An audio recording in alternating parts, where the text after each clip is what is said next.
Olá, senhores, muito bem-vindos a mais uma aula de processo civil. Aqui vamos continuar o estudo da ação rescisória com base no nosso questionário disponibilizado no material didático, ok? Então vamos lá, terceira questão.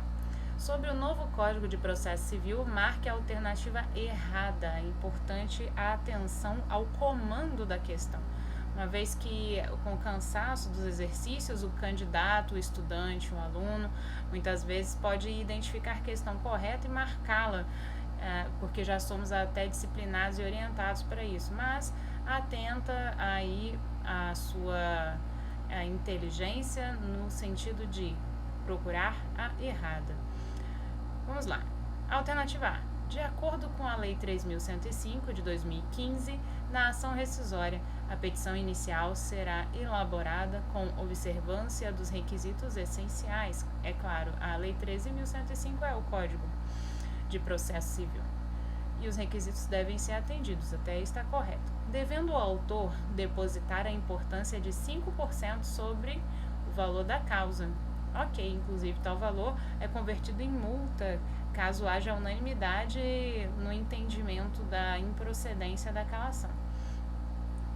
Bem, a exceção a esse depósito de 20% é apenas dos que tenham obtido gratuidade de justiça. Não, aqui também a força da lei estabelece que, além dos beneficiários da gratuidade de justiça, também os entes federativos e as suas autarquias também sejam beneficiados ali pela isenção desse depósito de 20%. É o que diz o artigo 968, inciso 2, e parágrafo 1º, que isenta as pessoas, algumas pessoas físicas e jurídicas, desse depósito. Então, essa questão está errada. Como a questão pede para identificarmos o erro, então, a princípio, esse é o nosso gabarito, mas manda a prudência que façamos a análise das demais alternativas, ok? Vamos lá, letra B. A União, os estados, o Distrito Federal, os municípios e suas respectivas autarquias e fundações gozarão de prazo em dobro para todas as manifestações processuais, cuja contagem terá início a partir da intimação pessoal. Muito cuidado, senhores, porque a Fazenda Pública ela tinha um prazo diferenciado, tá, no Código de 73, para apresentar aí a sua postura processual. Hoje os prazos foram unificados e essa é a correta regulação do tema, prevista no artigo 183, que trata justamente desses atos de procuradores. Os prazos para a Fazenda Pública agora são contados em dobro, tá correta essa questão. Como nós não queremos a correta, essa não é a alternativa que é o gabarito. Então vamos para a letra C. O membro da Advocacia Pública Civil será civil e regressivamente responsável quando agir com dolo ou fraude no exercício de suas funções. Perfeito. Ainda que não houvesse uma previsão expressa, clara nesse sentido, seria possível já extrair esse entendimento do conjunto do ordenamento jurídico vigente, a proteção à boa-fé, a tutela da boa-fé objetiva, a tutela da boa-fé subjetiva, ela está presente tanto objetivamente como subjetivamente no próprio Código de Processo Civil, que estabelece aí condutas que devem ser atendidas pelas partes, ok? E também os procuradores, eles devem se comportar de acordo com o direito, muito embora eles não sejam, a advocacia pública nem a privada, seja punível pelo ordenamento nos termos da litigância de má-fé, nos termos ali do ato atentatório à dignidade da justiça, eles são sim responsabilizados processualmente pelos seus atos, nos termos dos próprios estatutos das suas carreiras. No caso, os advogados privados, no Estatuto da Ordem dos Advogados do Brasil, e da Advocacia Pública, cada uma de acordo com o seu ente federativo, seja a União, Estados e municípios. É assim que podemos colocar aí o artigo 184 como o fundamento da correção da exatidão dessa alternativa. A alternativa C está certa, portanto, não é o nosso gabarito. Alternativa D. Será representado em juízo ativa e passivamente o município por seu prefeito ou procurador. Tranquila, questãozinha também aí, letra da lei, artigo 75, inciso 3º do Código já diz essas afirmações. A alternativa E diz o seguinte: o juiz requisitará as repartições públicas em qualquer tempo ou grau de jurisdição, os procedimentos administrativos nas causas em que forem interessados União, Estados, Distrito Federal e municípios ou entidades da administração indireta é a cooperação, né, senhores? Então, está correto, está previsto aí no artigo 438 do Código de Processo Civil. Realmente o erro está na alternativa A, portanto, ela é o nosso gabarito. Prosseguindo. Questão 4. Sobre a ação rescisória, assinale a alternativa correta. Agora uma questão mais comum, mais ordinária, né? De reconhecermos comumente.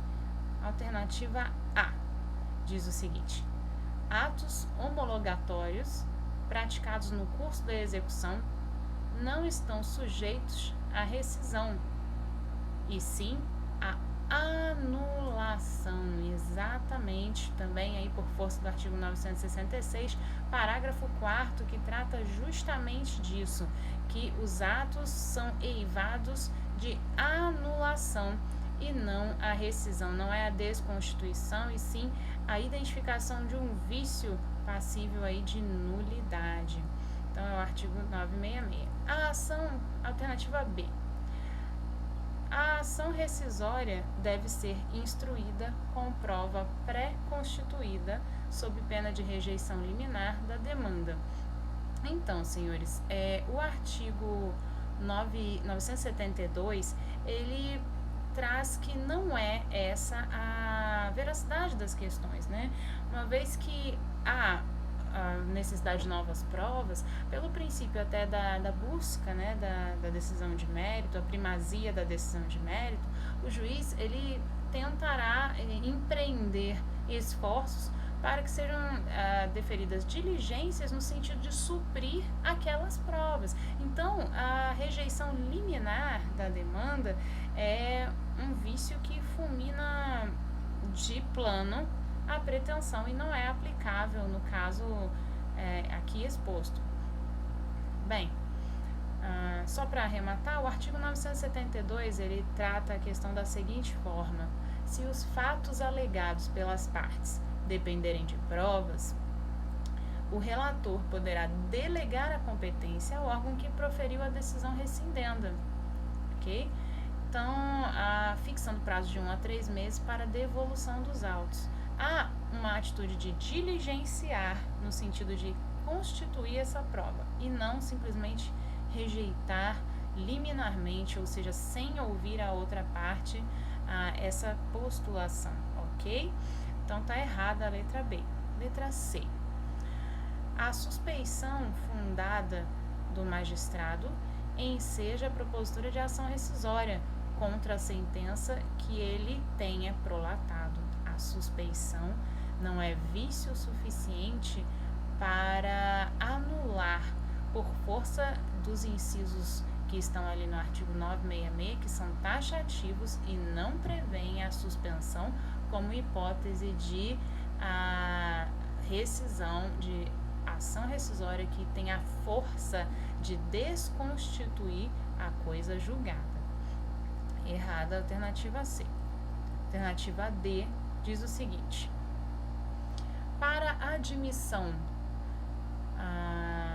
da petição inicial da rescisória, deverá o autor depositar a importância de 2% sobre o valor da causa, a título de multa, caso a ação seja, por unanimidade de votos, declarada inadmissível ou improcedente. Então, a questão estaria certinha. A gente até viu isso lá em outro vídeo, né, em que há dispensa até dessa porcentagem.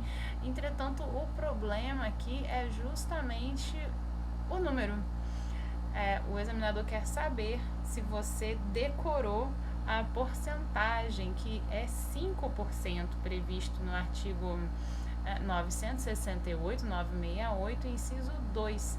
Então, é apenas essa informação por essa questão que está errada. Então, o gabarito da quarta questão é a letra A, que está correta de acordo com a lei.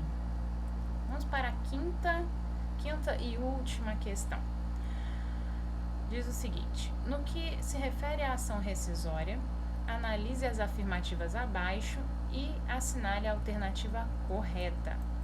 A decisão de mérito transitada em julgado pode ser rescindida quando obtiver o autor posteriormente ao trânsito em julgado prova nova cuja existência ignorava ou de que não pôde fazer uso, capaz por si só de lhe assegurar pronunciamento favorável perfeito. É o conceito da ação rescisória, nós já até repisamos essa noção, é o artigo 966, inciso 7º, que diz justamente a questão de obter posteriormente ao trânsito em julgado prova nova, não pode ser qualquer prova, tem que ser uma prova nova em que que não foi possível apresentar da primeira vez que aquela ação esteve em juízo. Então está correta a alternativa o inciso 1, né?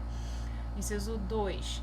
A ação rescisória precisa ter por objeto a integralidade da decisão de mérito que deseja rescindir, não, senhores. Muitas vezes, a coisa julgada, ela abrange objetos lícitos e objetos ilícitos, objetos que aí sim podem ser atacados. Então, atrelar a desconstituição integral daquela decisão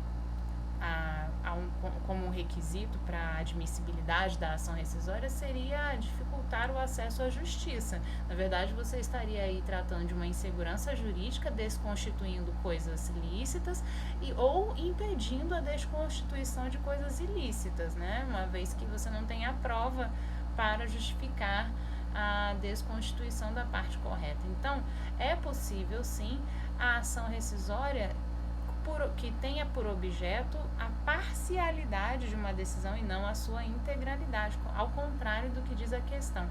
Isso vocês podem identificar no artigo 966, parágrafo 3º, que diz justamente que a ação rescisória pode ter por objeto apenas um capítulo da decisão e não o total dela. Bom, então o inciso 1 está certo, o inciso 2 está errado, e agora vamos analisar o inciso 3. O terceiro, juridicamente interessado, tem legitimidade para propor ação rescisória. Sim, senhores, o terceiro interessado vai fazer o que? Uma intervenção. Ele não estava diretamente naquela relação jurídica, mas teve a sua esfera de direitos afetada.